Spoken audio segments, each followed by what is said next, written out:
Hello दोस्तों, कैसे हैं आप सभी। उम्मीद करता हूं आप सभी बहुत ही अच्छे होंगे। तो आज के इस वीडियो में हम पढ़ने वाले हैं क्लास 9th और क्लास 11th रसायन विज्ञान का बहुत ही इंपॉर्टेंट टॉपिक जो है भैया न्यूट्रॉनों का गुण। तो भैया न्यूट्रॉन के कौन कौन से गुण होते हैं या हम लक्षण भी कह सकते हैं या विशेषताएं क्या होती हैं, इस वीडियो में हम समझेंगे और बहुत ही आसानी तरीके से आपको समझ में आएगा।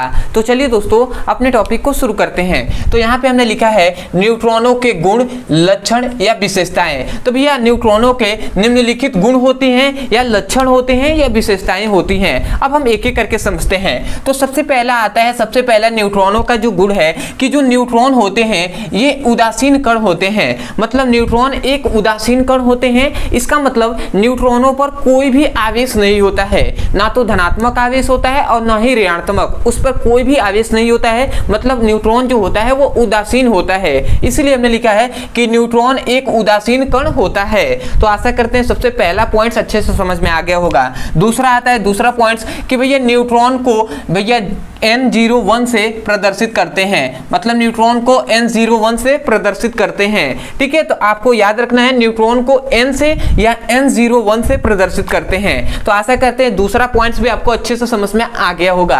अब आते हैं तीसरा पॉइंट। तो तीसरा पॉइंट ध्यान दीजिएगा कि विलगित अवस्था में न्यूट्रॉन अस्थायी होता है। क्या हमने कहा कि विलगित अवस्था में न्यूट्रॉन जो होता है वो अस्थायी होता है। ठीक है, आता है चौथा पॉइंट पे। तो याद रखेंगे न्यूट्रॉन जो होता है इसको विद्युत क्षेत्र में या चुंबकीय क्षेत्र में अपने पथ से क्या होता है, विचलित नहीं होता है। मतलब जो न्यूट्रॉन होता है वो विद्युत क्षेत्र में या चुंबकीय क्षेत्र में उसको रखा जाए तो वो किधर भी विचलित नहीं होता है। मतलब वो अपने पथ से भटकता नहीं है, जिस तरह वो चल रहा है उस तरह चलता रहता है। ठीक है, तो मतलब हमने क्या कहा कि न्यूट्रॉन जो होता है वो विद्युत क्षेत्र में या चुंबकीय क्षेत्र में अपने पथ से विचलित नहीं होता है, जबकि इलेक्ट्रॉन और प्रोटॉन ये दोनों विद्युत क्षेत्र में या चुंबकीय क्षेत्र में अपने मार्ग से विचलित हो जाते हैं, अपने पथ से विचलित हो जाते हैं। परंतु भैया जो न्यूट्रॉन है यह विद्युत क्षेत्र या चुंबकीय क्षेत्र में अपने पथ से विचलित नहीं होता है। क्यों नहीं होता है भैया? तो आप क्या कहेंगे? आज अगर आपसे पूछ लिया जाए कि क्यों नहीं होता है तो आप कह सकते हैं कि न्यूट्रॉन क्या होता है भैया, उदासीन कण होता है,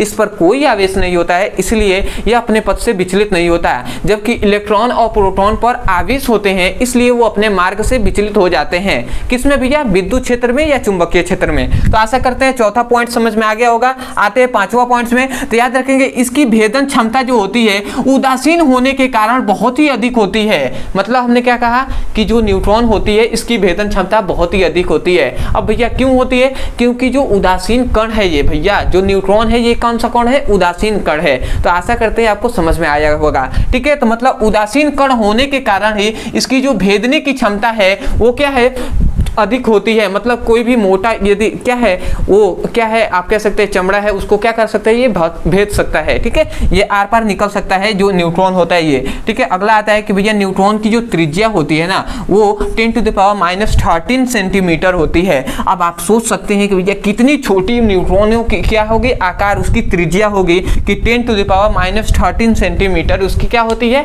वो त्रिज्या होती है। तो आशा करते हैं कि न्यूट्रॉनों का आपके 6 जो गुण बताए गए हैं या विशेषताएं या लक्षण वो आपको बेहतरीन तरीके से समझ में आ गए होंगे। तो मैं यही कहूंगा यदि सच में आपको इस वीडियो से सीखने को मिला हो, यदि समझ में आया है तो सबसे पहले तो सपोर्ट करने के लिए आप चैनल को सब्सक्राइब कर दीजिएगा, वीडियो को लाइक कर दीजिएगा। हो सके तो हमें कमेंट सेक्शन में जरूर बताइएगा कि आपको वीडियो कैसा लगा। अदरवाइज बहुत से स्टूडेंट ऐसे हैं जो चाहते हैं क्लास 9 का या क्लास 12 का या क्लास 11 जो 10th किसी भी क्लास का, यदि फिजिक्स और केमिस्ट्री का बहुत से स्टूडेंट चाहते हैं कि चैप्टर वाइज सीक्वेंस में एक एक करके वीडियो मिले, अब मैं वहां से जाकर सिलेबस को कंप्लीटली देख सकूं। तो यहाँ पे एक नंबर दिया जा रहा होगा, इस नंबर पे आपको व्हाट्सएप करके आपको जिस भी क्लास का फिजिक्स और केमिस्ट्री का पढ़ाई करना है आप यहां से जाकर लिंक को प्राप्त कर सकते हैं। मान लेते हैं यदि आपको क्लास 9th का ही चाहिए तो आप लिखिए class 9th physics chemistry all video link. ठीक है, तो आपको यहाँ पे मैसेज करके ऐसे लिख के भेज देना है, आपको वीडियो का लिंक प्रोवाइड करा दिया जाएगा। ठीक है, वहां से जाकर आप सिलेबस को कंप्लीटली देख सकते हैं। अदरवाइज यदि किसी भी क्लास का फिजिक्स और केमिस्ट्री में कोई भी टॉपिक समझ में नहीं आता है तो केवल आपको उस टॉपिक का नाम लिखना है यूट्यूब पर, अंत में हमारे चैनल का नाम लिख देना है पीबीसी ब्रदर सर, या हमारे मेन चैनल का नाम लिख देना है ब्रदर सर, आपको वीडियो मिल जाएगा, वहां से जाकर अच्छे से पढ़ाई कर सकते हैं। तो चलिए दोस्तों आज के लिए इतना ही, मिलते हैं अगली वीडियो में, तब तक के लिए धन्यवाद। जय हिंद, जय भारत।